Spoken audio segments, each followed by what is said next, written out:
Ladies and gentlemen, sports fans alike, welcome to another edition of Bill Swerski Sports Talk Chicago, one of the couple, two, three best podcasts around. So sit back, grab yourself a cold one and a Polish sausage, park your keister in the French room, and listen to Bill Swerski Sports Talk Chicago. In Chicago, you know that all sports rock. The Bears, Hawks, Bulls, Cubs, and Sox. Pick your favorite, you can choose. As long as the Packers lose. Everything you need to know. It's Bill Swerski Sports Talk Chicago. Bill Swerski Sports Talk Chicago. Hey everybody, welcome to another edition of Bill Swerski Sports Talk Chicago. This is your hosts, Alex and Sean. On this episode, we're going to be talking about all the big news coming out of the Bears' first preseason game, and we'll be talking about the Jekyll and Hyde Cubs. But first, I want to take a moment of not silence, because that would not honor the man, but I want to give him a moment of being loud and dominating the room for Daryl Drake, former Bears wide receiver coach who passed away today. I don't even know where this crap comes from. You know, people making up stuff and all that. Johnny Knox hadn't said anything about that. And I'm getting ready, I'm getting tired of talking about this, all right, about Johnny Knox, okay? Johnny Knox never said one word, and I just told Bradley about that. Nothing ever came out of his mouth. Johnny Knox texted me this morning wondering where this crap comes from. And I'm going to tell you right now, if you guys keep making this stuff up and bringing this stuff up, you're going to deal with me. That ain't going to be real nice. That ain't going to be real positive and real nice. All right? Johnny Knox is trying to do everything he needs to do. He don't need all this. All right? He's trying to be the best he can possibly be. And he don't need nobody coming up making stuff up. If Johnny Knox would have said that, fine. He'd have to deal with it. But when he doesn't, then I'm going to get involved in it. That's just simple as that. What about March's comments?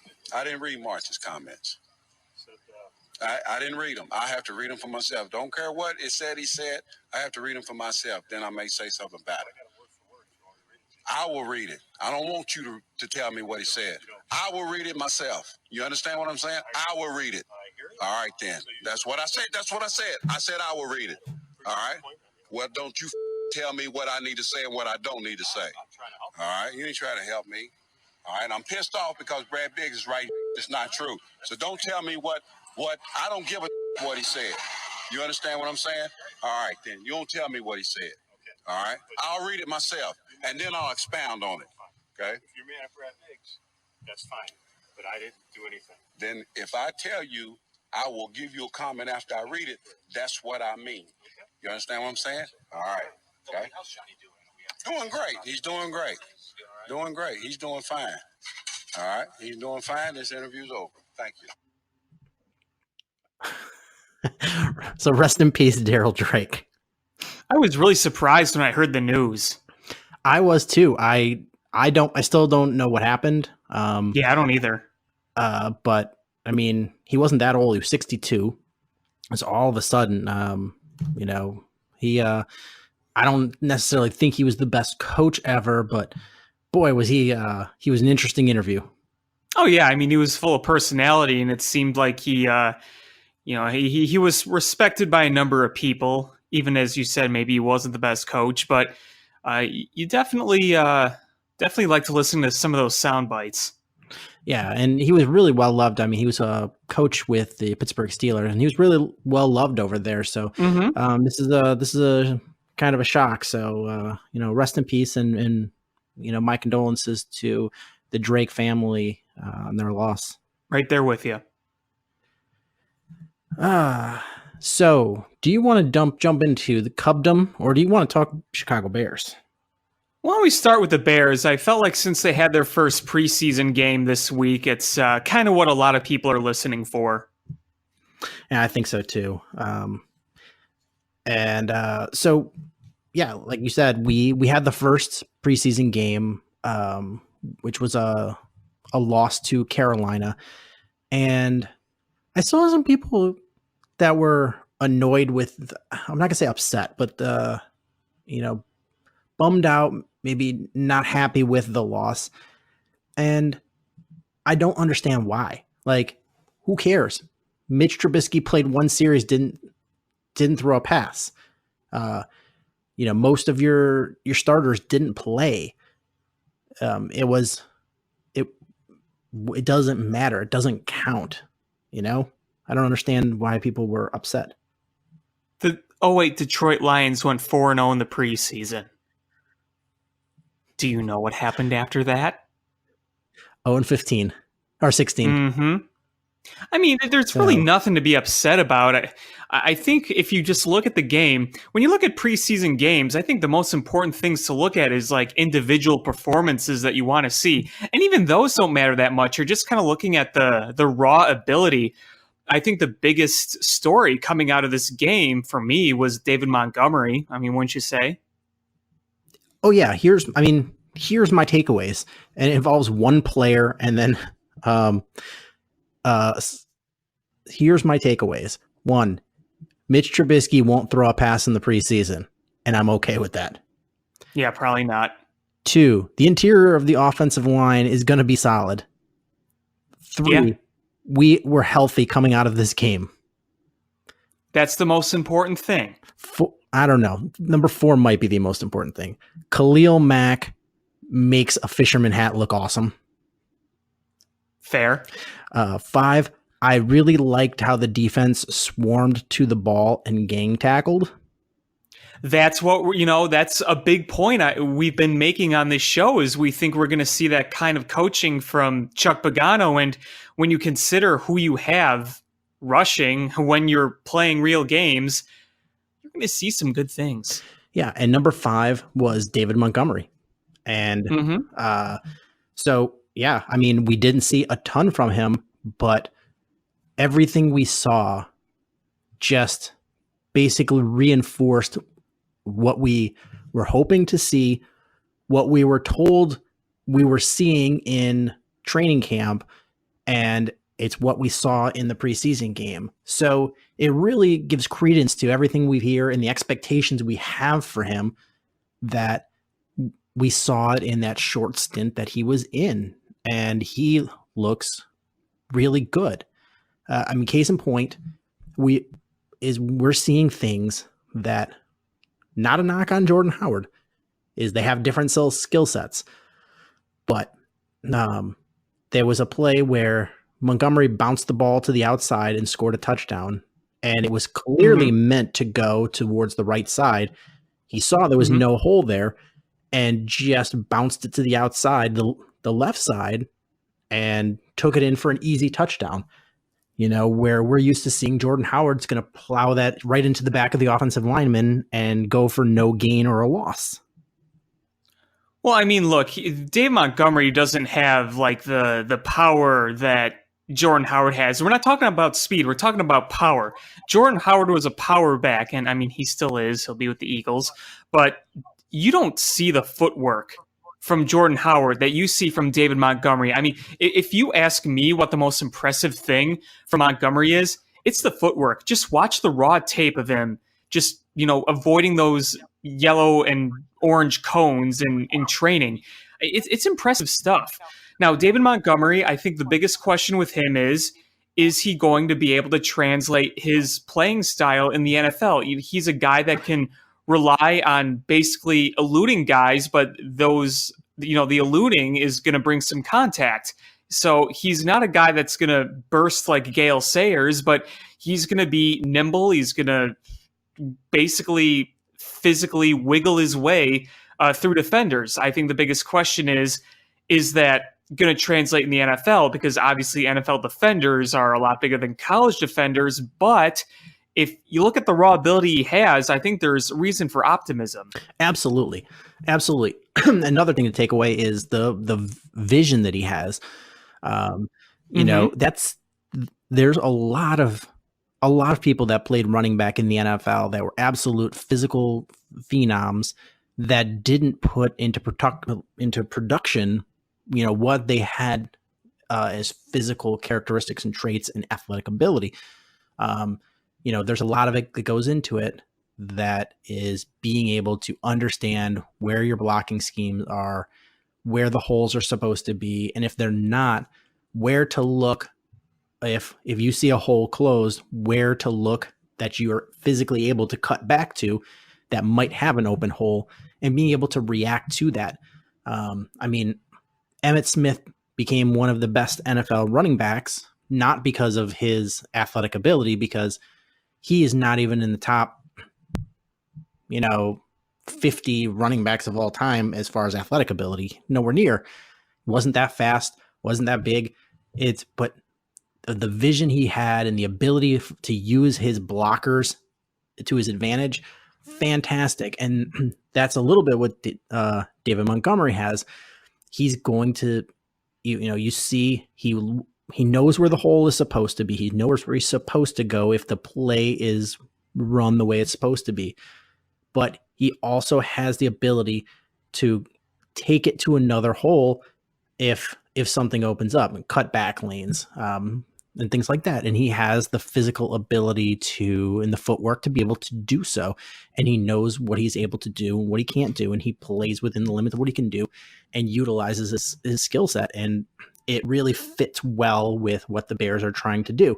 Mm-hmm. My biggest concern, I think, with him is hitting that rookie wall, because the NFL season is so much longer, and it's when you would be ending the college season, you're pretty much just getting in the heart of the NFL season.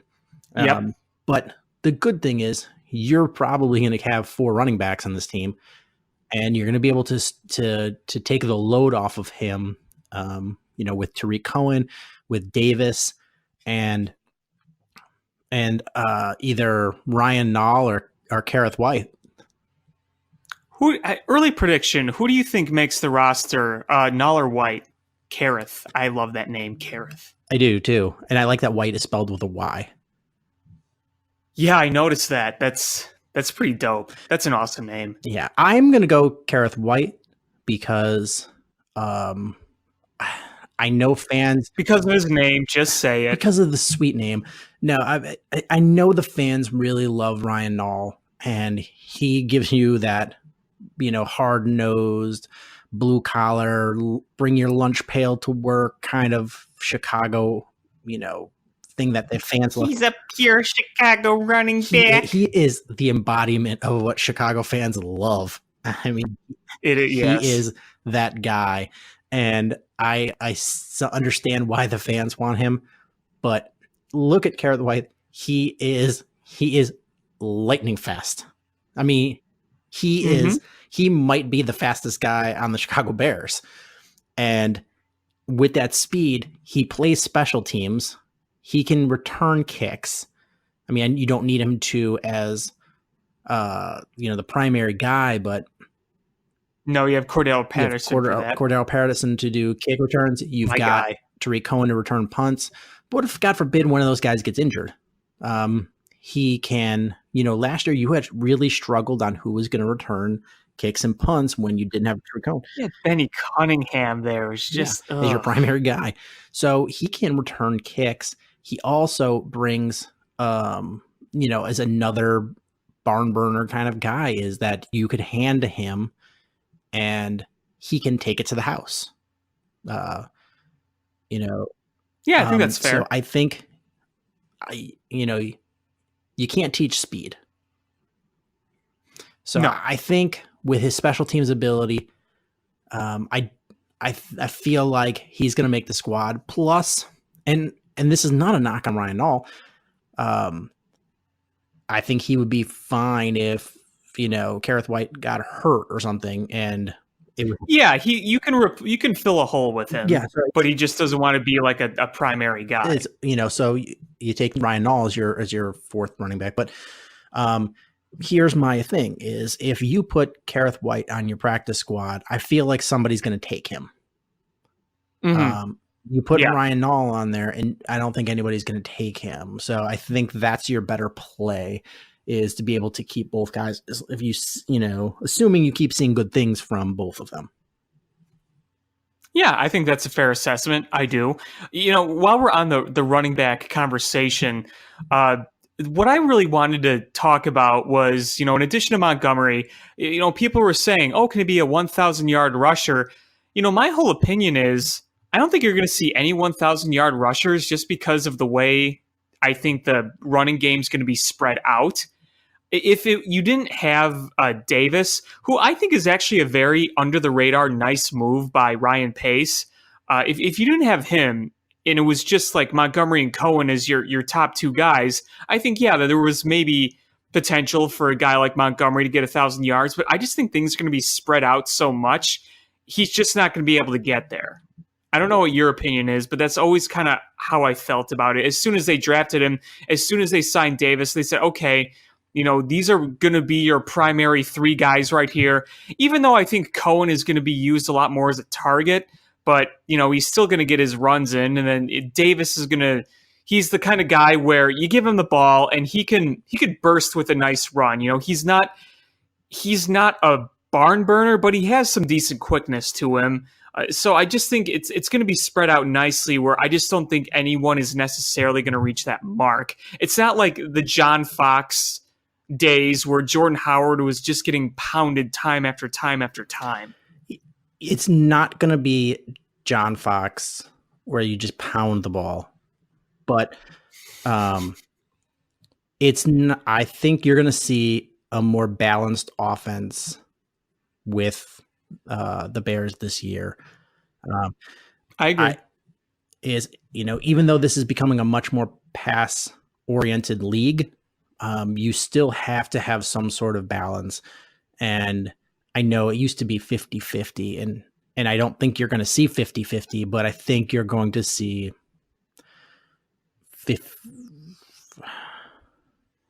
it's going to be somewhere between 50 and 60 and 65% pass, maybe. No, I think it's going to be somewhere between 50 and 60. So it'll be under. Oh, you think? Okay. Yeah. So I think it'll be 57% pass, 56% pass.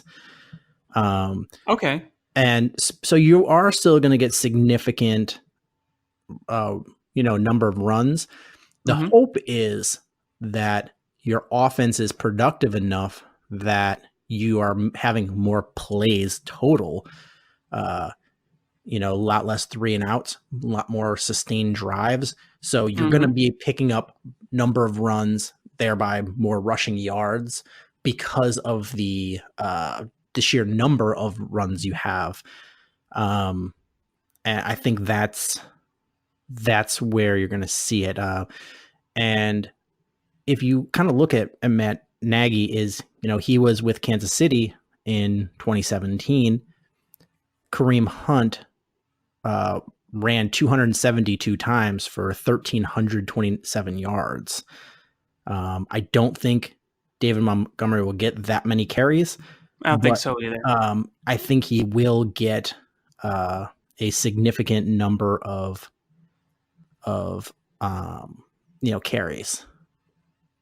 Yeah, I think he'll get his work in. He could come close to the 1,000 mark. I just feel like if the running back situation was a little bit different, then he might get more just because you didn't have as many guys on your squad that you would utilize. But, like I said, the adding of Davis, I think, spread things out a little more. And I like that, frankly. Yeah, the Bears ran the ball last year 468 times.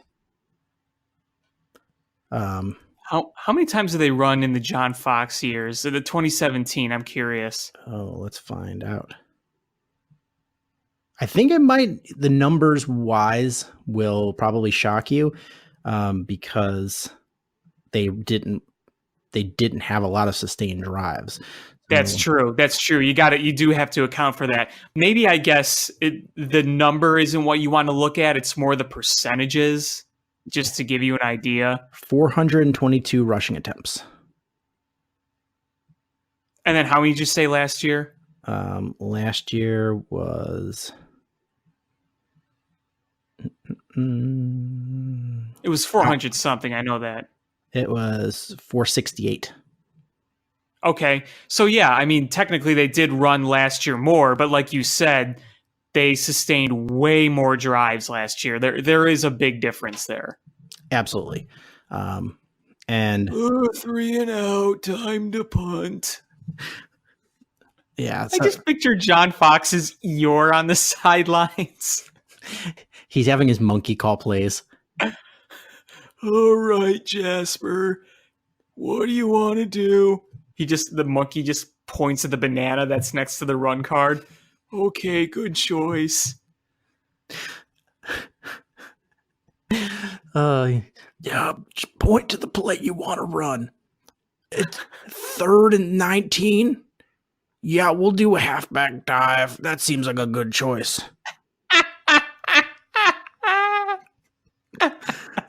You know, it's funny. In the preseason game, in the first one, there were a lot of punts early on, and I tweeted, I'm like, oh boy, this feels like John Fox offense, #punts away. And give all the crap to Pat O'Donnell you want. I know he hasn't always been the most efficient punter, but I'm pretty sure that dude's leg was pretty much already falling off by the end of the John Fox era. There was a lot of punts going on. Now, this was the John Fox era. It was 2015. Do you remember that game in Seattle where they I don't know if they set a record for punts in one game, but it was ridiculously high? Yeah, vaguely. I think that was when Cheddar Bob started in for quarterback because Cutler was hurt. So last year, here's the running stats for the Bears. Jordan Howard ran 250 times. Mm-hmm. Cohen ran 99. Mm-hmm. Trubisky 68. Mm-hmm. Chase Daniel 13. Benny Cunningham 11. Wow. Yeah. Chase Daniel had more rushing attempts than Benny Cunningham? Yes. Wow. In a third of the number of games. Taylor Gabriel had 9. Tyquan Mizell had 9, who's not a wide receiver. Only 9? Yep. I like a lot more. Miller had 6. Allen Robinson had 1. Trey Burton had 1. And Akeem Hicks had 1.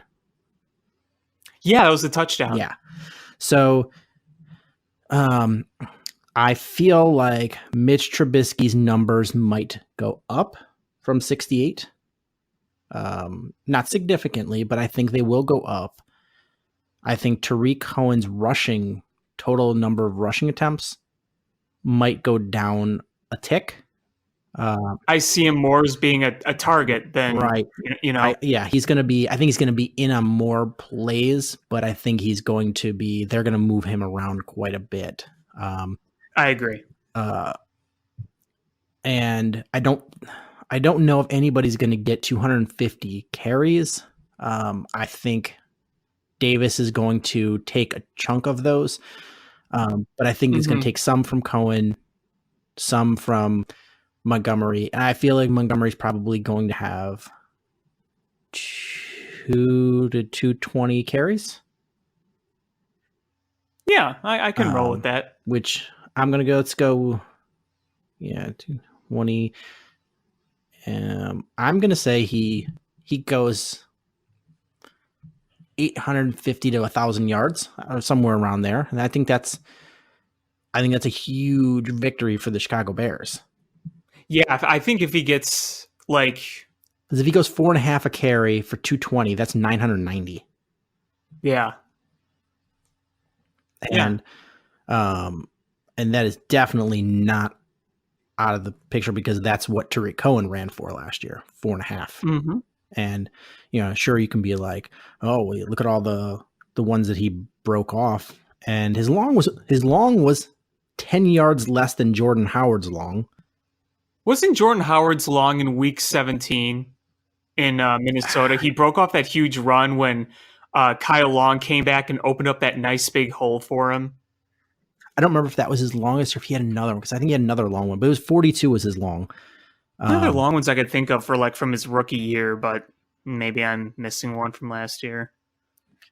Yeah, Tariq Cohen's long was 32. So, and Tariq Cohen had quite a few that were where he just got bottled up because he's not a big guy. Most of his were, nothing, 15, nothing, 15, nothing, 15. I think you're going to see a lot. I don't know if you're going to see a ton of negative or neutral plays out of David Montgomery.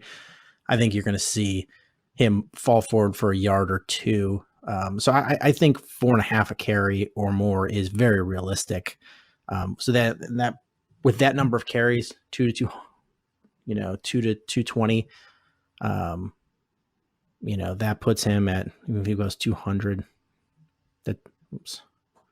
200 carries times 4.5, that's 900 yards. So I think if you get him 900 yards or more out of a split time 4th round running back or a 3rd round, that's a victory. It's a huge victory. Yeah, I agree. Okay, I have a scenario that I want you to help me fill in for the Bears. So, the Bears driving. It's 1st and goal from the 3. And you want to hand off the ball. Who are you giving it to? Montgomery or Davis on 1st down?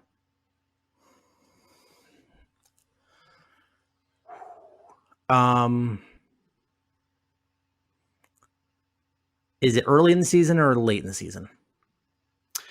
Let's say, because early in the season, I'm probably going to go Davis because of the veteran, less likely to put it on the ground. Let's say it's opening night against Green Bay. I'm going Davis. Just like I said, just because, in reality, you love to showcase your shiny new weapon. But young players have a tendency to put the ball on the ground because they're not used to the same caliber of guys and the strength of guys punching at it. Davis has been in the league, so I feel like he's going to understand taking care of the ball better. So I probably go with him to be safe. But I feel by mid-season, end of the season, you're going to go with Montgomery. I can agree with that. I think that's sound logic. Not saying that Montgomery has fumble problems, just, out of being safe is, veterans are much more likely to take care of the ball. Yeah, no, you know exactly what Mike Davis is going to give you. Right. So I think it's the safer choice. Yeah, right there with you. So is there anything after this first game where you're watching and you have some concerns? Yeah, and it may not necessarily be from the game itself, but I got to tell you, I'm getting a little more concerned with the tight end position. Trey Burton hasn't done much in camp, and he had surgery, and we don't really know how healthy he is. At least I don't seemingly know. Adam Shaheen, I don't know what we're going to get from him. He has injury problems, and when he has played in camp, there's been times where he just hasn't looked very good. Then who do you have after that? Ben Broniker. And Ben Broniker is a fine 3rd string, but that's what he is. He's a 3rd string. He's not a number 1 or number 2 guy. So that is one of my concerns. The other is obviously the elephant in the room, the kicker. But I don't know what else to say about that. We've beaten the kicker into the ground. Elliott Fry looked good. Pinheiro missed the 1 field goal, and he was showered with booze at Soldier Field. But yeah, I did want to mention the tight end position. Those are exactly the 2 positions that I was going to mention. So you hit the nail on the head. It's pretty obvious. Those are the concern spots. It's not like people are panicking about the line or the wide receiver core. At least right now, hopefully there's no more injuries. I know Anthony Miller's a little banged up, but those are the pretty obvious areas of concern. Yeah. So if Adam Shaheen and Trey Burton are healthy come Green Bay game, I have a lot less concern. I thought Trey Burton did some nice things last year. I think Adam Shaheen can be decent, especially as a backup. And and that makes me much, I guess, in a more fond place to have Bradley Soul as a tight end on the team, because he's going to be a blocking guy that can be a red zone target. And that's what they need. They need someone that can block. Yeah, he's going to be that inline blocker. He lost a ton of weight to do this position change. He had some troubles there blocking in this game, and I think a lot of that's going to be due to whenever you lose a lot of weight, it's going to change how you're blocking, these big NFL defensive players. I'm not particularly worried about it because technique, and he didn't lose strength and he didn't lose technique. So it's just getting used to the lower weight. And we saw the athleticism last year on running some routes in those trick plays that Matt Nagy had. I just feel like if you actually now legitimize him as a tight end, teams are really going to have to take that into consideration when you're on the goal line, is him as a red zone target. And he's a big man. You're not going to bully him and out physical him on the route.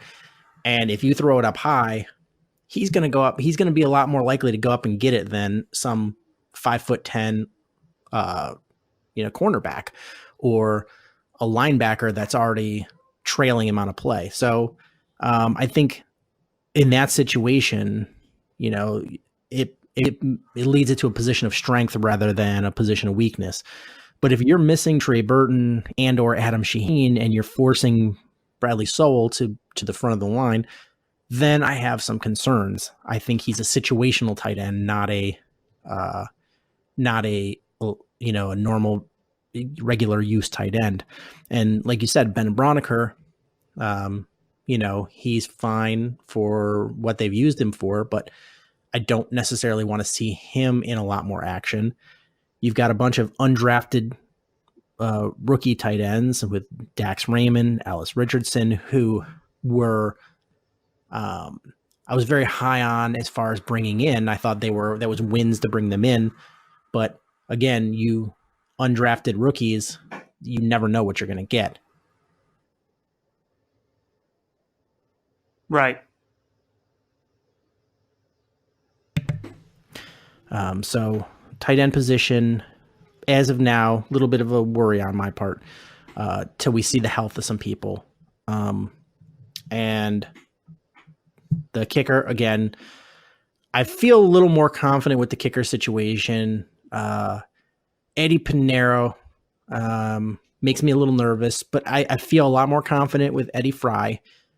I was one of the people that was thinking, man, it would be nice for the Bears to bring in Vedvik from Baltimore, but the Vikings traded for him today. So I don't know if they traded with him because they gave a vote of confidence to Dan Bailey. If they did it to keep him away from the Bears, or if they did it because they really wanted him. But they traded a 5th round pick for a backup kicker. Yeah, I think a lot of people would have been disappointed if they had to trade that for a kicker, but I also think people wouldn't have minded it. But, oh well. I mean, here's Bears fans. If the Bears traded a 5th round pick for a kicker and he misses a single kick, the Bears are so dumb trading a 5th round pick. They could have just got him on when he got cut. Dumb Bears. Ugh. And then now that they didn't trade a pick, whoa, why wouldn't you trade a 5th round pick for this guy? Ugh. Yeah, pretty much. That's pretty much what Twitter's been today. So I mean, yeah, it would have been nice because the guy's got a hell of a leg, and he's actually seen game experience, not a lot, but he's been in the NFL for a couple of years as a reserve. But the Bears didn't get him, and you're going to have to go with what you got.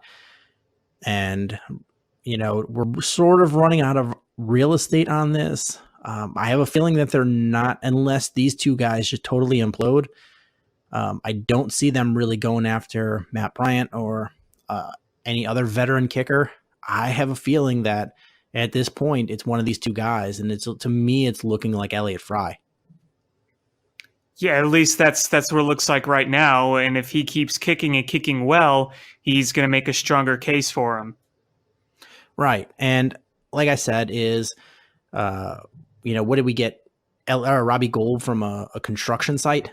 So, yeah, you never know where you're going to get these guys. And Elliott Fry, if he's the guy, if Eddie Pinero's the guy, I hope Bears fans stop booing. I feel like Cody Parkey totally ruined his chances of being an NFL kicker, and he ruined any sort of goodwill towards the next kicker of the Chicago Bears. Yeah, I think that's pretty accurate.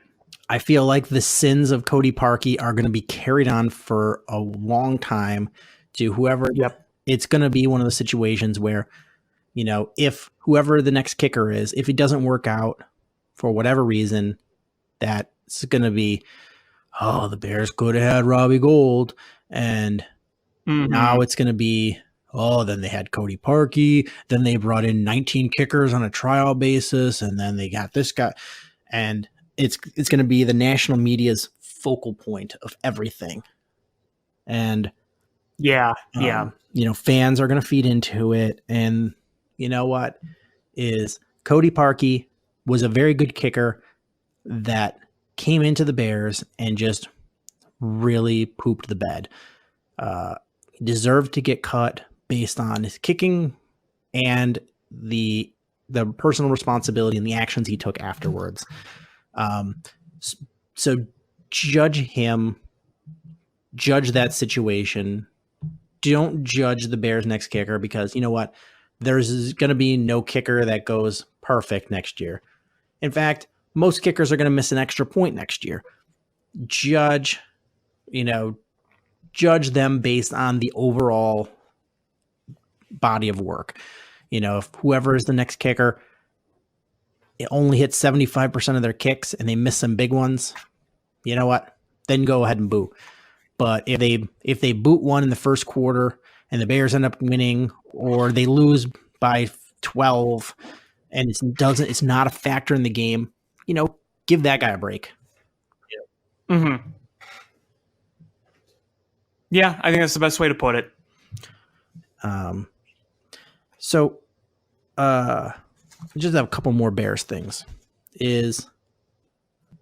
I was listening to Anthony Herron today on the radio, who I love. He's one of my favorite, NFL analysts.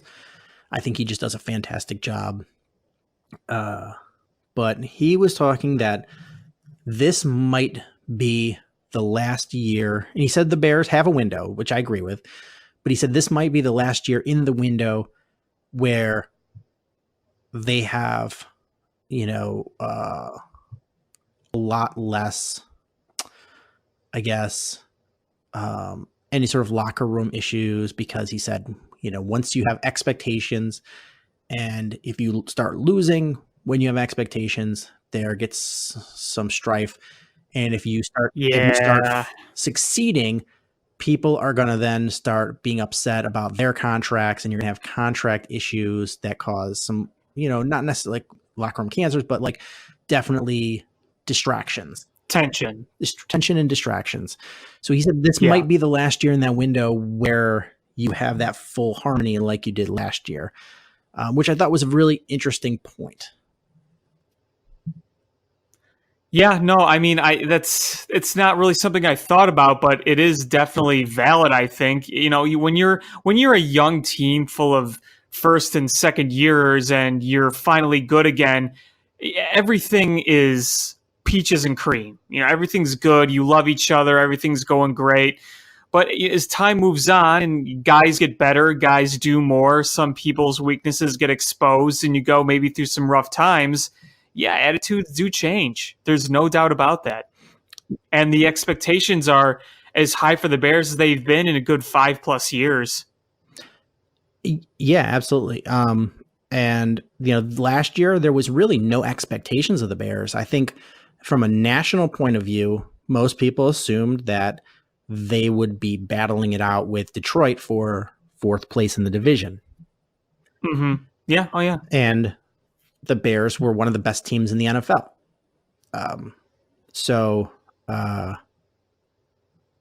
That's things change when expectations change, everything changes. right. So this year they're still, I think, of the very good teams, I think the Bears are still flying under the radar. I think people are still looking at other teams as the favorite. I think people are still looking the Vikings and the Packers as, along with Kansas City and New England, New Orleans, and the Rams, New and England. New Orleans. I think the Bears are still flying under the radar, and based on whatever they do this year, could really change things. Absolutely. And going to that other point is, look at a guy like Eddie Jackson. Eddie Jackson's going to make like $625,000 this year. If you look at some of the safety salaries in this league, Kevin Byard, $14.1 million this year. Tyrann Mathieu, $14 million. Landon Collins, $14 million. Earl Thomas, $13.75 million. Rashad Jones, $12 million. There's a lot of safeties getting paid. And there's 14 safeties making at least $7 million, 7 making at least $10 million. So Adrian Amos, the former Bears safety, is making $9 million a year. So Eddie Jackson, who's better than most of those safeties right now, is making $625, which is, I don't know about you, I would be over the moon making $625 a year. But, yeah. But, when you're making $625 and you're looking at guys that are in your same league, if you're not better than, and they're making, 10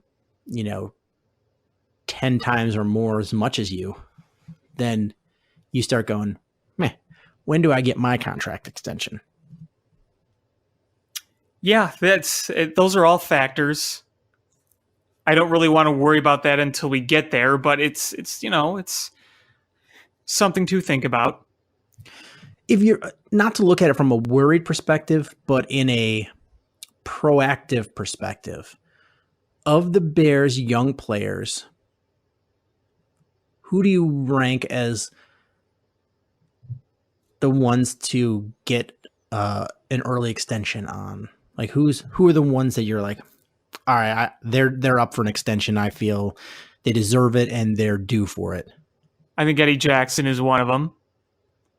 I think you see, because he's got 2 more years. I put him up there, but I would put him a little bit back burner. Fair.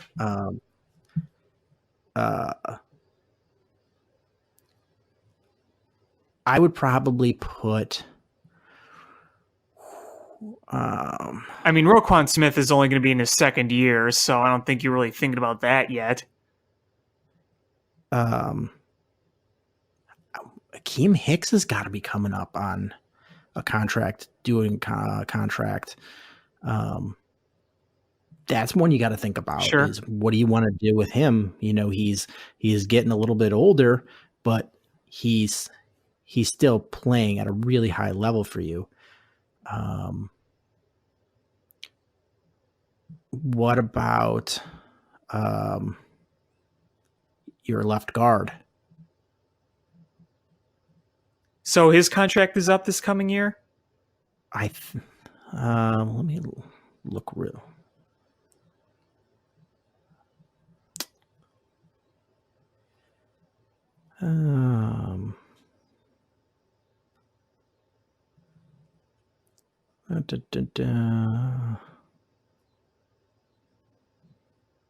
Tariq Cohen's got to be coming up on a contract, too. Yeah.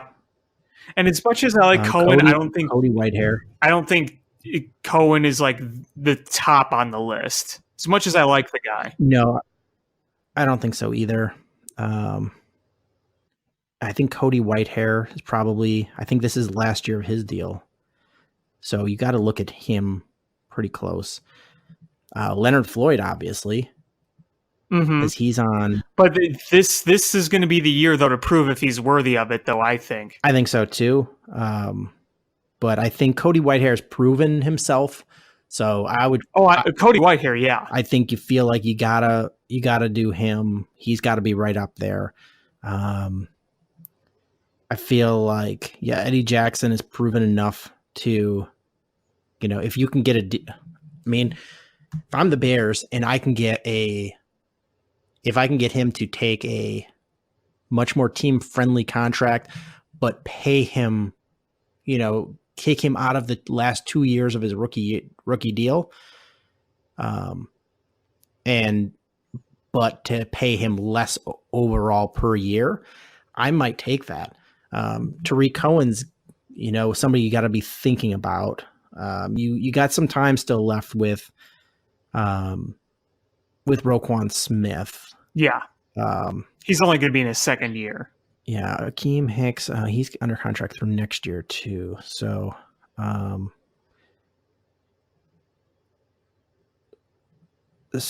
yeah, that's those are the ones that you're really going to be thinking about. Well, of course you've got, Mitch Trubisky to think about too. Is,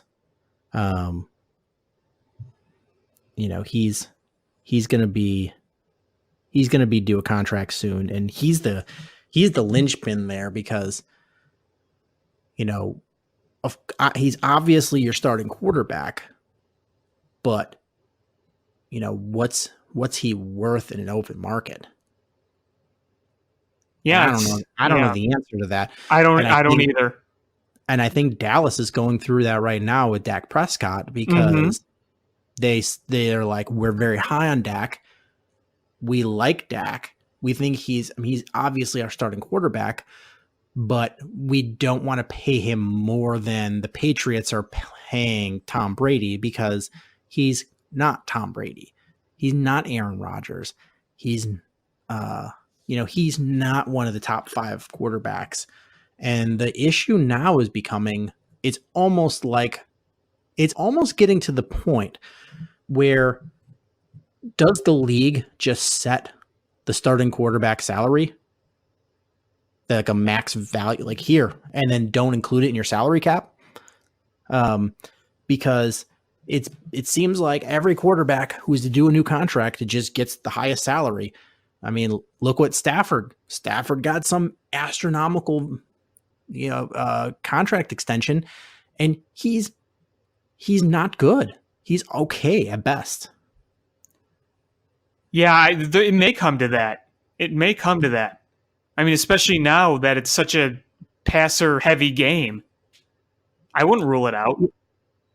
Yeah, I don't know how you handled this, and it's going to be nice to see a few teams go through it before the Bears do. But they're going to have to deal with that with how you pay Mitch Trubisky. Because there's a lot of guys making a lot of money. There's 18 quarterbacks making at least $20 million a year. Russell Wilson makes $35 million this year. That's a lot of money. Ben Roethlisberger, $34 million. Aaron Rodgers, 33.5. Carson Wentz, 32 million. Matt Ryan, 30. Kirk Cousins, 28. Jimmy Garoppolo, 27.5. Matt Stafford, 27. I forgot he's making that much. I'm going to drop this one on you. Derek Carr, 25 million a year. Ooh. And Drew Brees, 25 million a year. So what Trubisky's making, like what, 6-5? And so you're going to have to, he's something like that.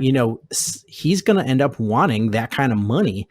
And like, that's just what you pay quarterbacks to be a starting quarterback in the NFL. And you're in the predicament of if he's good, you have to pay him. And if he's not worth that, you either have to handcuff yourself to that contract or you have to dive back in and try to find another quarterback. And that's the toughest situation to be in now. Is it used to be if you drafted an early round, like a first round quarterback in the top couple picks, you used to have to pay them a ton of money, and that handcuffed you if he was not good. Now it's a much more agreeable rookie salary wage, but by the time you figure out the quarterbacks are making so much money, by the time you figure out if your quarterback is good or not, like, you're like, crap, I got to pay this guy. I mean, Carson Wentz, you saw some really good things out of him, but you saw some injury history. Is he worth $30 million a year? Like, I don't know, but he better be the reason you are winning, not despite him. Yeah, that's true. I mean, at least Ben Roethlisberger you're winning because of Ben. Aaron Rodgers, you're winning because of Aaron. But Russell Wilson, you're winning because of Russell Wilson. But, Matt Stafford. These days you are. Matt Stafford, no. Carson Wentz, who knows? Derek Carr, definitely no. Like, you're not winning, period. Yeah, so it's one of those things is, I don't know who his agent is, but this could be, what handcuffs the Bears and have to get creative with who they do and don't sign. Yeah, I don't envy Ryan Pace's job sometimes. No, that's going to be a real test for him. Right. And hopefully Mitch Trubisky makes an easy choice where you're like, all right, well, he's great. He's an MVP caliber player, winning us ball games because of him. Hopefully that's the case, and not a case where you still see inconsistencies and you're like, oh my God, when the Bears re-signed Jay Cutler, you paid him a lot of money, and yes, you did. And you'd hope for the best, and it didn't work out the way that you wanted it to. Certainly not. Certainly not.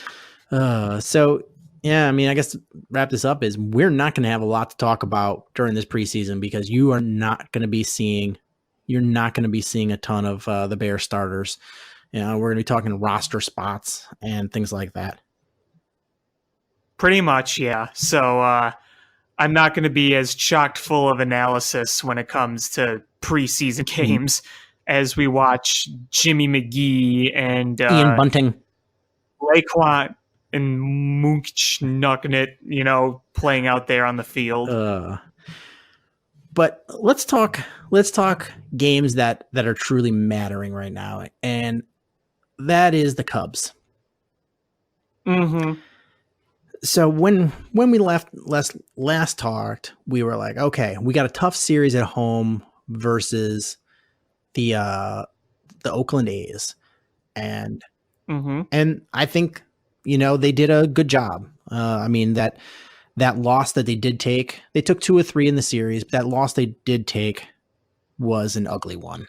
Hey, now Taylor Davis pitching to Kyle Schwarber was epic. That was epic. That is things that, the meme factory put that into play. That was the baseball gods going, memes to you. Yes. On a platter, because that was just ridiculous. But it might have been Lester's worst start as a Chicago Cub. What is his worst start as a big leaguer? Honestly. It was one of those games where he didn't miss any bats, and some of the contact was hit very hard, and some of it was just literally little nubbers off the end of the bat. But either way, everything found grass or bleachers. It really did. It was embarrassing and ugly, to say the least.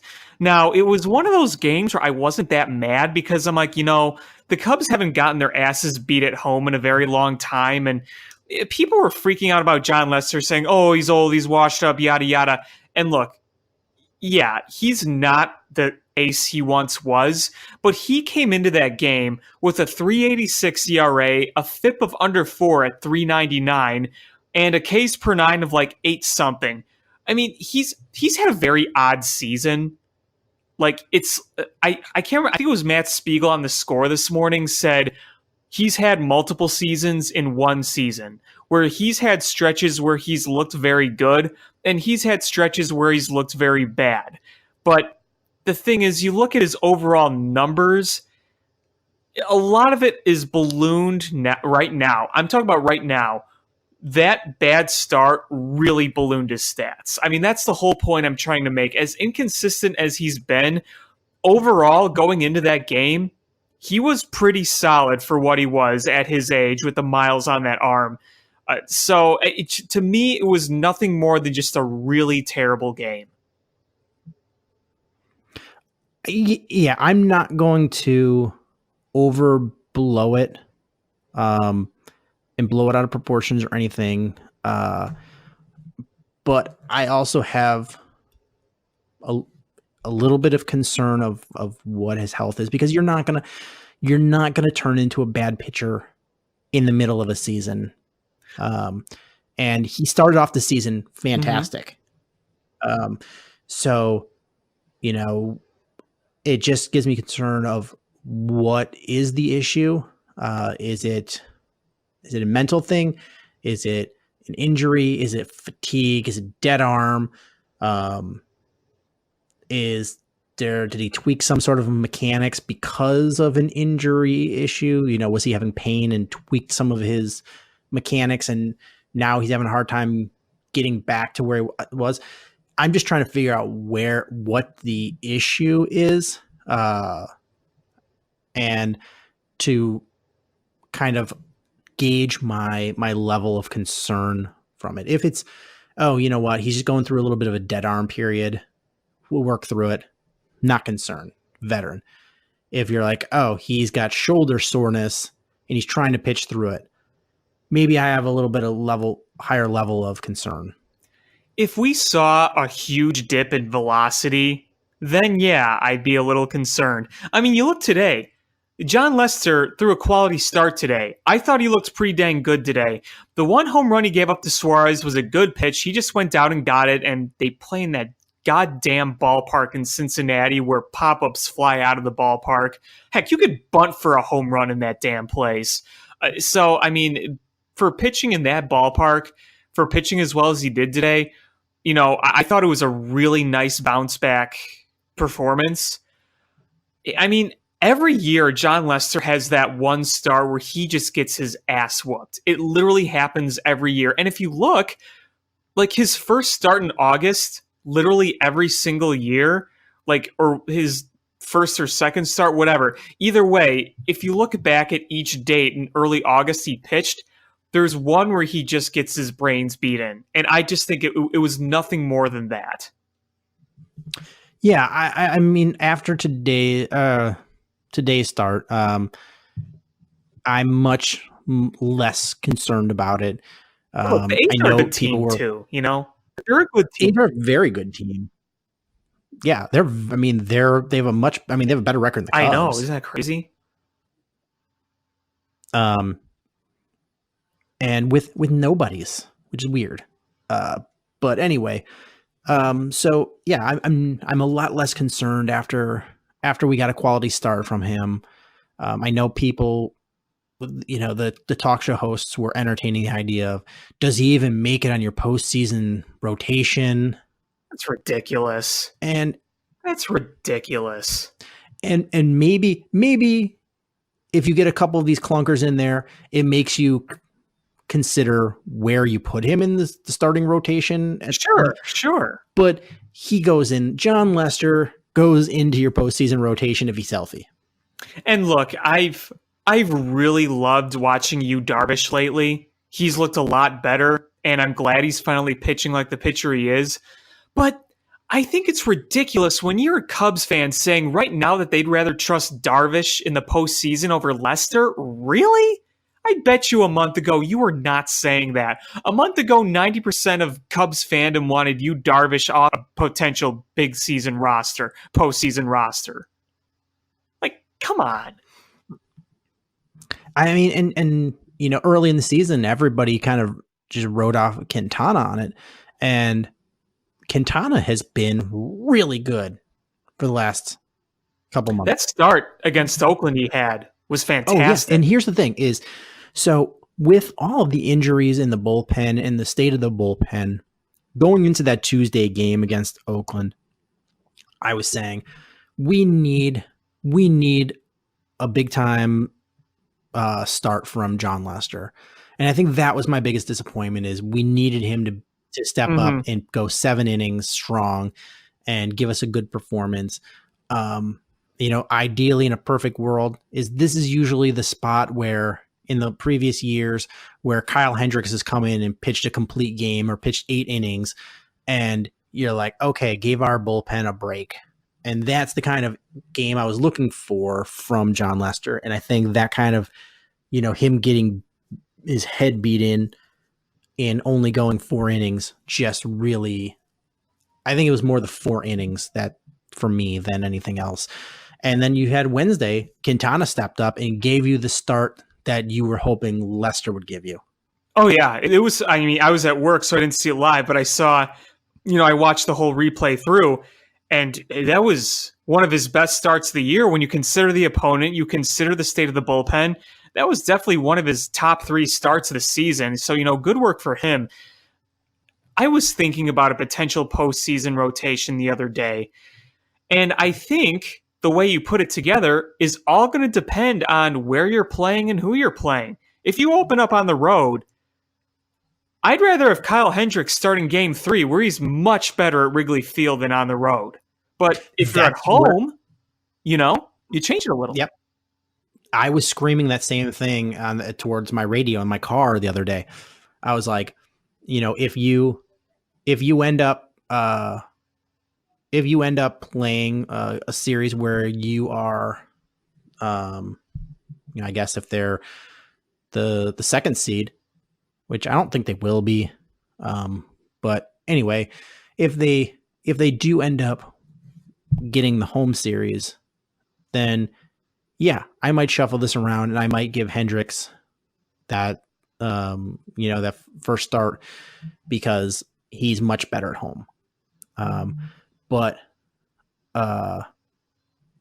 if it's you're starting on the road, which it's seeming to look like that's what's going to happen, is you probably save him for game 3, like you said, and I think that's the way to do it. And you're also going to look at it is we're like not even halfway through August. You're not going to make the decision on these things until closer on when you see who's healthy, who's not healthy. How are people pitching, at the end of the season? Because how somebody's pitching in the first or second week of August is a lot different than how they're pitching at the end of October.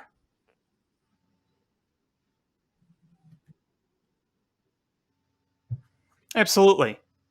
And I think the other thing that we have to keep in mind going forward is, the opponent can make a big difference too. Not just home and road. It can make a big difference.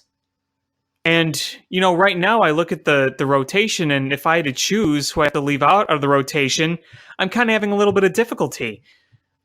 Do I trust Yu Darvish in the postseason? I don't really know. But I definitely think the way he's been trending has been very, very positive.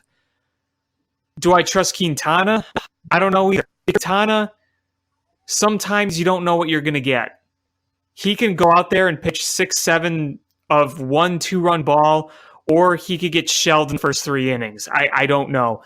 I think if you look at just based on history, the 2 guys I trust the most would be Cole Hamels and John Lester. And I know that Kyle Hendricks has had a great postseason career, but you look at the home and road splits this year, it's what scenarios coming again. Like I said, if they opened it home, they opened a series at home, and Kyle Hendricks was an option for your first guy, that's who I'd go with. Because if you played a game 1 and 5, you'd have Kyle Hendricks on the mound. Now, in the past, he's had very good road starts in the postseason, but usually you base that kind of thing off this year and use guys like Cole Hamels and John Lester previous years because they've done it for so long, if that makes sense. That's just kind of how I approach it. I'm not the one making the decisions, but that's kind of where I'm thinking.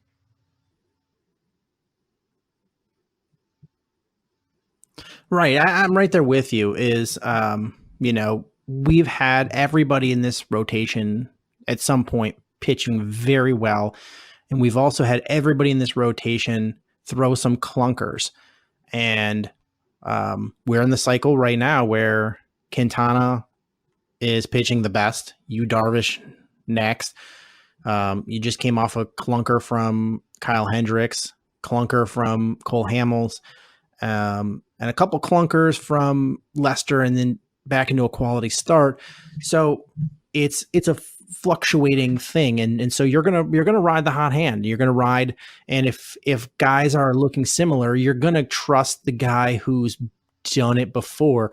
And if you're looking at this rotation, is if you're looking at postseason experience, is you're not getting any. Is there anybody in baseball that's active that has a better postseason record than Cole Hamels, other than maybe Madison Bumgarner? Mm-hmm. And John Lester has been fantastic in the postseason. Kyle Hendricks has been fantastic in the postseason. So you've got three guys that just historically are great in the postseason. You're going to, if all things are equal and you're weighing things out, that's got to factor into your decision too. So, I mean, I don't know if you have a bad option, no matter how you go.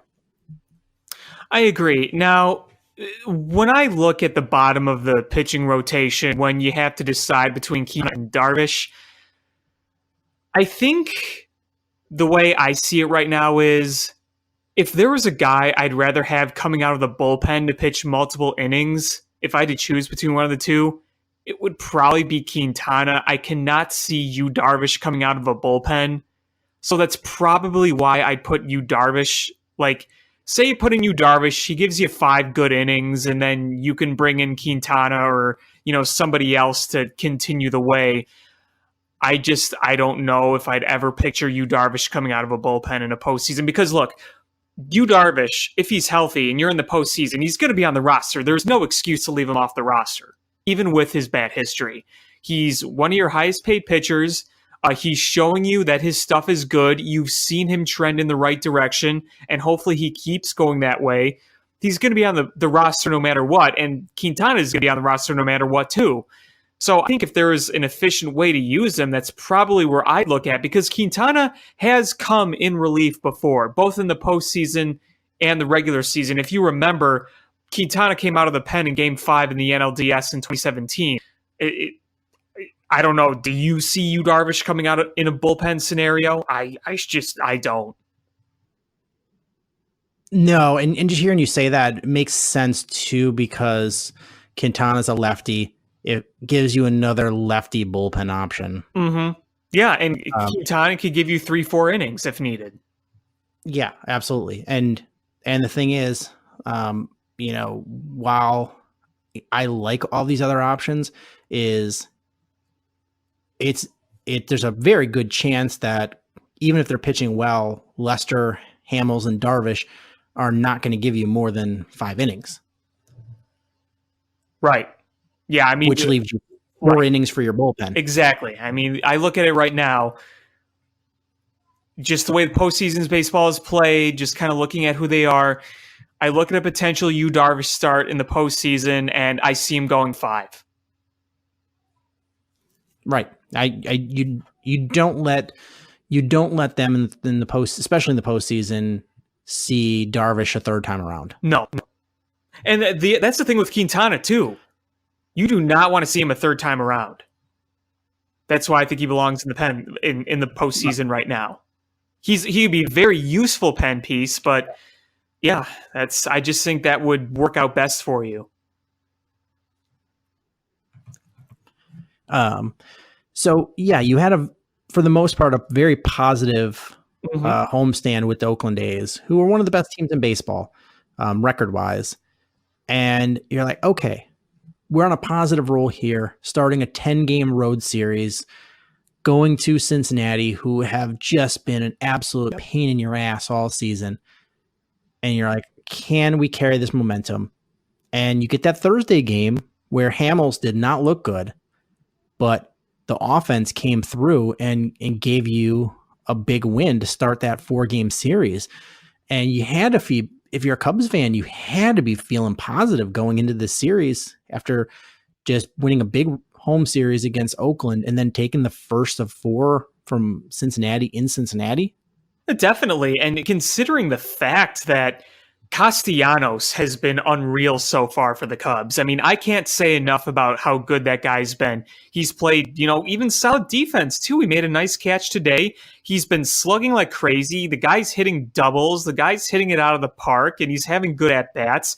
And then you have Jonathan Lucroy come over and have 3 hits and a couple of RBIs in his debut. So that's really good for you too. I mean, it truly looked like the chemistry was finally found. And it still could be. And I tweeted out that, who would have thought that, a week into August, that if you would have told me, I don't know, whatever, like a month before, that it would be Ian Happ, Nick Castellanos, and Jonathan Lucroy would be carrying your offense, I would have looked at you goofy, and here it is in that game, and that's what's happening. And Ian Happ is being brought back up has sort of figured things out. He's been a monster. He's taking walks. He's hitting home runs. That ball he hit against the Oakland A's in Game 1 of that series. Whew. My brother and my dad were at that game. They were sitting in the bleachers. They weren't far from Baez's first home run, but my brother and I were talking the other day, and he's like, yeah, that ball was hit so hard by Ian Happ. Like, I didn't really even see it. It was just tattooed that much. Yeah. And so you've got some of this chemistry going on. And then that second game, I don't think they played that bad. They just sort of ran into a very good pitcher pitching a great game. It was one of those, we've been really good offensively lately, so you're just going to kind of hit a wall type game. Yeah, and Trevor Bauer is a very good pitcher, and he just owned Cubs hitters. They had their chances, though. I will say that. Yeah, they did have their chances, and I thought Darvish pitched pretty well. Yeah. He gave up 4 runs, but 9 strikeouts, no walks. If you tell me Darvish is going to go 6 innings, 4 hits, 9 strikeouts, no walks, I'm going to take that. It's just annoying because those hits left the ballpark. And then, that's just stupid at park. Yeah. So, you're like, okay, we lost that one. That was a tough one, but it was just a tough game, and they tagged our pitcher a couple times. It's the game that pissed me off, and I'm sure you feel the same way, is the Saturday game. Oh, that was a joke. That was pathetic. Is number one, when when you first saw what the lineup was going to be, what did you scream? Why is Almora leading off? I think there was a collective cry from Cubdom when they saw that. Absolutely. What in the world has you going, yeah, that's a good idea. Let me put Almora at leadoff. Go with literally anyone else. I'm not even exaggerating. I would rather have Javi Baez batting left-handed, leading off, than Almora up there. Well, I mean, he did at least fly to center when he did that. Not pounded on the ground on the first pitch. What did you get from Almora batting leadoff? Nothing. You got 0 for 5 with 2 strikeouts. Yeah. Not good. No bueno. You had a guy, your offense was starting to come together, and you had a guy with a 260 on-base percentage batting leadoff for you. No bueno. No, it was infuriating. And then you couple that with Hendricks just got bashed. Yeah. He wasn't locating well. Those 85-mile-an-hour fastballs over the heart of the plate were getting tattooed.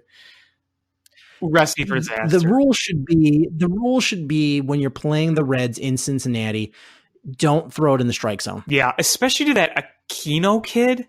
My God. How many home runs did he hit this series? 5? He like 9 RBIs Yeah. or something. Yeah, he was ridiculous. I mean, the only bright spot about that game was Mills pitched pretty well. Ooh. Yay. Yeah, there's Sure. small victories there.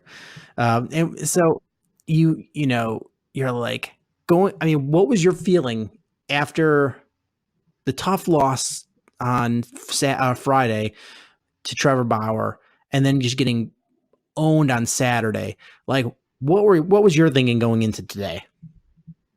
Oh, I thought they were screwed. They were facing Luis Castillo, who is just filthy. That kid is unreal. I didn't think they had a chance. No, I didn't. I thought their only chance that they did have was to drive his pitch count up.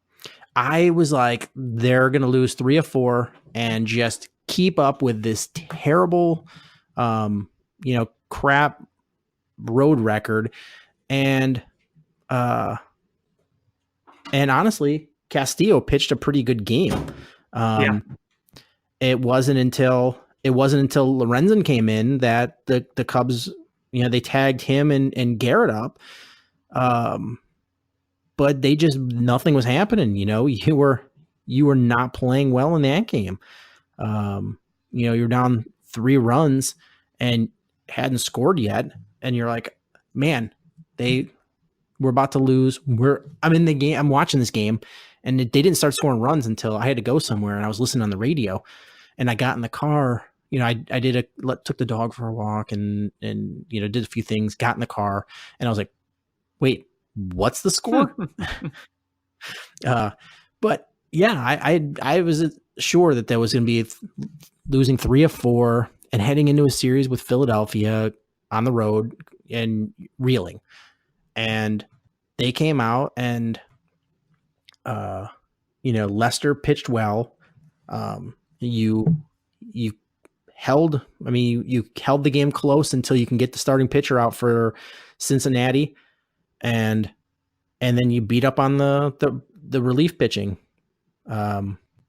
Which is what you should have done. Yeah, it's what you should have done. And you had Rowan Wick pitch fantastic. Filth. Absolute.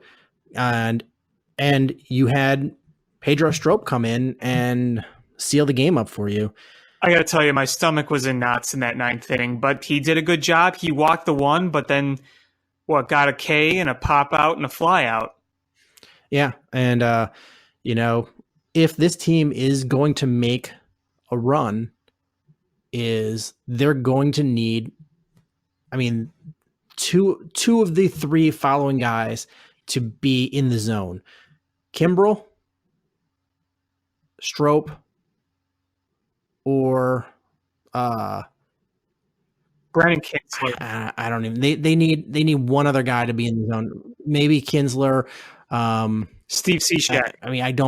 I don't know. Does Morrow come back? Steve Cishek makes me feel a lot better that when he wasn't pitching well, we found out that he was pitching through an injury. When he got bombed in Oakland, or against Oakland, I should say, they're at home, I could tell he wasn't right. If you watched it on TV, you could tell he wasn't right. Yeah, it made me.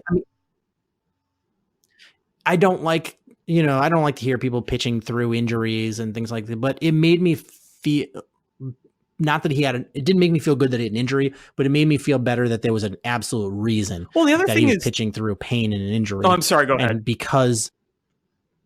he was doing it because the bullpen is so shorthanded and not pitching well that he wanted to pitch through it. And that's what I was going to say.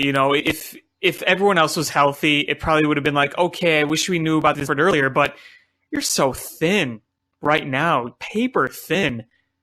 It was kind of a tougher decision at that point. Yeah. So, we're going to be without him for a few days, hopefully not too long. And Kimbrel sounds like he's going to be back soon. And it made me feel better about him that he said if this would have been the playoffs or in a push for the playoffs, he would have played through it. They were just being cautious. I don't know where we are with Morrow, but I think you need at least two guys in that back end pitching lights out. And one of them I think has to be Kimbrel. And whether it's Strop, whether Morrow comes back from injury, whether it's Kinsler, whether, it's Cishek, somebody has to be you need two guys that are at the back end that are aces.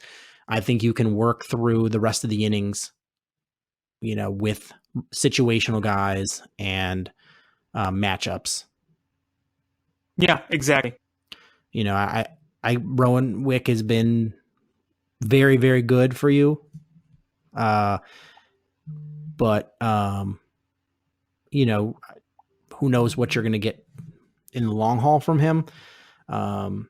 You've seen some of the other young guys looking good. Holland has come in short bursts and done okay. Just stick him to those lefties, man. Just stick him there. But make sure that if you're going to stick him in there for a lefty, that a lefty's going to bat. And they're just not going to pull a lefty out. Yeah, don't let him go up there and then have the other team just put in a right-hander there, Joe. But I think you can, if you 5 innings out of your, this is playoffs we're talking. 5 innings out of your starters, you get an inning from Strop, inning from Kimbrel, and then that's 7. You've got 2 innings that you've got to go through with the rest of your guys, and I think you can do that without burning through your bullpen, without overtaxing guys, and without putting guys in positions that maybe they shouldn't be in. Yeah, I mean, bullpen pitching is very different than starting pitching. There's a reason why some guys thrive in other situations while others struggle. And I mean, look, a difference between a 7th inning and an 8th inning, it could be a lot of difference. You just got to hope that everyone comes back healthy. And what's nice is that these injuries have all been pretty minor. I think you can kind of apply the whole, well, if it was the postseason, I play through it to like not only Kimbrel, but as well as like Kinsler and Cishek. Maybe not as much Cishek because something was clearly bothering him, but you know what I mean. Right. And, I think I don't see much more than 5 innings coming out of these starters in the postseason. And it's and that's not just because of the starters that they have, but that's sort of been the formula the last few years of success. I hate it so much. Can I just say that? I do too. I like to see dominant performances. Like, as much as I hate Madison Bumgarner, I liked watching a guy just come in and dominate all the way through until it's the closer. Put in those 8 innings of just dominating, and then you're like, crap. We went through this guy 4 times and still can't hit him, and now we've got to go through their closer. I like that. I like that a lot.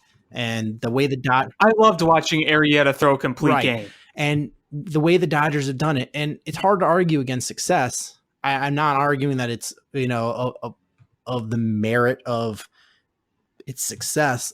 I'm just saying, as a fan watching, it's frustrating. Well, what was brutal last postseason was watching Craig Counsell have like an opener, or like, oh, you pitched 3 innings. All right, time to go to the bullpen. Ugh. Right. I hate the way postseason has become like that. Right. But with the Cubs, I think you're not going to see anybody go more than 5 unless they're just rolling. And right. And you're going to see 5, and then at that point, you got to get 4 innings out of your closers, your bullpen, and if you don't have 2 guys that are just every day going to be able to come in and just boom, I got this inning, you got that inning, it's going to be real tough to get those outs. Absolutely. So it's going to be interesting to see how that progresses from there. You know who was a really good postseason pitcher? Who maybe not with the Cubs, but had a lot of good years as a postseason pitcher? Who? John Lackey. John Lackey. Because He if you was a remember, he won like both Game games. 7. Game 7s, yeah. He won Game 7 with the Angels, and then Game 6 when Boston clinched the World Series, he won that game too. Yeah, he was a big time pitcher early on in his career. And then his postseason started to slip a little bit when Baez hit a home run off him in Game 4 of the 2015 LDS. Yeah, I loved watching that. But then when he came to the Cubs, I was like, I don't like when this guy gives up home runs. And he was giving up home runs left and right for a while. Even if he was pitching well, he was still giving up home runs. Yeah. Yeah. It's funny looking back at that NLDS, one of the best Cub memories ever. And Jason Hayward and John Lackey were both on the Cardinals. Right. So I have 2 Cubs questions now. For you. Is with the big ups and downs that we've seen in this 4-game series against Cincinnati to start the 10-game road stretch, you've got 6 more to go. What do we expect for the next 6 games? I think at minimum, you have to win 4 or 6. Minimum. Because the Pittsburgh Pirates are an unbelievable dumpster fire right now. If you do not beat them, that is a problem. Even if you are on the road, that team is a walking, talking disaster. I thought today they were gonna break that losing streak. Nope. Didn't happen. It would have really helped us. Yes, it would have. And you know what? If you're listening to this podcast, which is probably going to be the day after we record this on Monday, I will be shocked if Clint Hurdle is not packing his bags. I mean, that's a joke they have there. What is it, 8 in a row, 9 in a row they've lost? I mean, they have 4 wins since the All-Star break. 4. Yeah, they have been absolutely just in a free fall. Yeah, and I think there's too much talent on that Pirates team for them to be this bad. I never thought the Pirates were going to be a legit contender, but they have too much talent to be this terrible. Honestly, I thought what was going to happen is we would have a 3 teams competing for the division, which it is. And I thought Pittsburgh and Cincinnati were just going to be thorns in everybody's side that were going to be, decent, but not make the playoffs. And Cincinnati is that. And Pittsburgh just, I don't know what happened there. Everything fell off the rails. They weren't that far out of a playoff spot when the All-Star break began. They were like 2.5 games out. And now?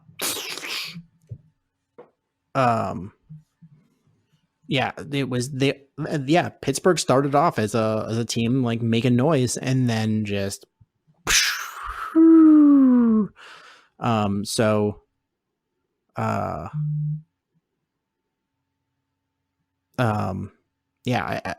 I hope for the Cubs' sake that they're able to take all 3 from Pittsburgh. It'd be nice if they could beat the crap out of that. It'd be nice if they could take 2 or 3 from Philadelphia too. Yeah, and that's the thing with Philly. You don't really know which Philly team is going to show up. Is it going to be the team that strikes fear in a lot of people's eyes, or is it going to be the team that's been pretty blah for having a lot of talent on paper? You never know with them. And the thing is too, historically, the Cubs have not really played well in Philadelphia. Though I remember last year they did take 2 or 3. Yeah. So we'll see. I mean, I could see it going either way. Yeah, I hope.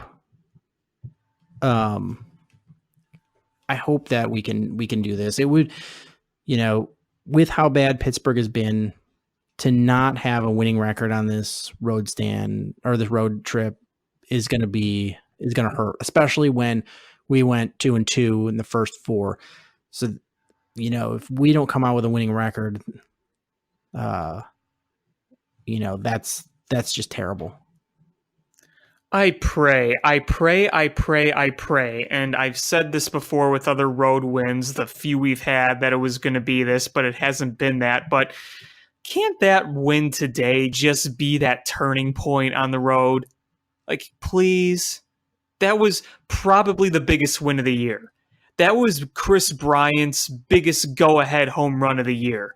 Yeah, he had the game-winning hit against the Marlins. That was the walk-off home run, but this was the biggest. Considering the game, considering where it was in the season, I mean, that walk-off home run that Bryant hit, that was in early May and it was still cold out. I mean, this is in August in a tight race. That was really big. So just please let this be the turning point. The other question I have is, it's August like 11th or whatever we're recording, so it's mid-August. Where do we stand with Joe Madden?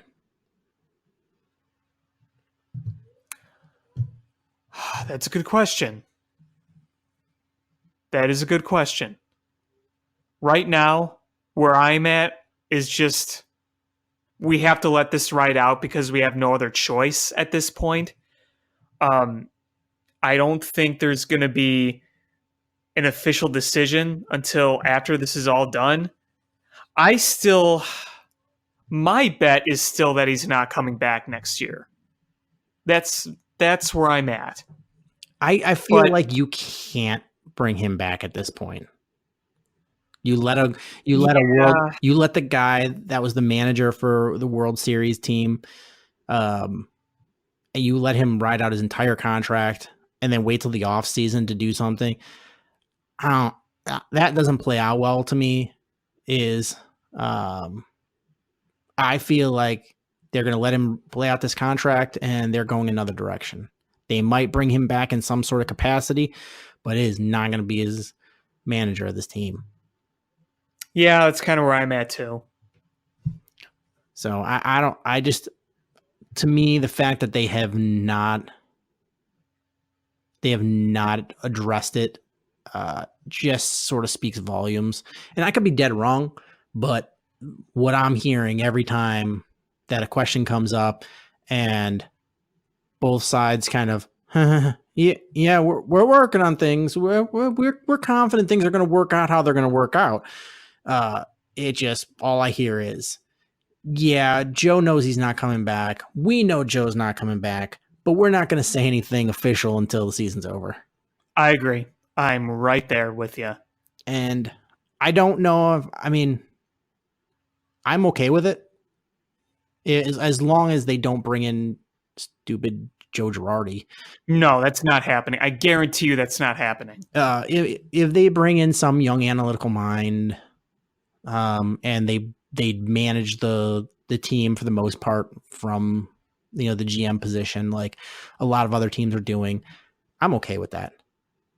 I am too. And you know me, I'm a pro Joe Madden guy, but to me, I just see the writing on the wall. I just feel like that Madden has kind of run his course here. No matter what happens, even if he makes a deep postseason run, to me, it just feels like he's pretty much run his course here. The guys are getting older. The teams around them are adjusting. So sometimes you need to make an adjustment back. Absolutely. So yeah, that was my Cubs bit. I don't know if I have anything else. White Sox. I just had a couple of quick things. They're struggling here. We've made it abundantly clear about, the Cubs gave up Cease and Jimenez to the White Sox for Jose Quintana, and man, we're really going to regret that in 2 years, and blah blah blah. And we've beaten to death that although we got what we needed and knew we were going to pay going out the nose for it,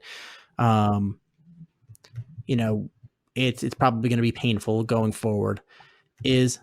I just sort of want to repay the favor on the White Sox end. Right now, Eduardo Escobar was a White Sox that they traded to get Francisco Liriano. Escobar /line is for this season is 274, 331, 522 with a 3.0 F/WAR. To add on top of that is they traded, as part of a package, they traded Marcus Semien for Jeff Samardzija.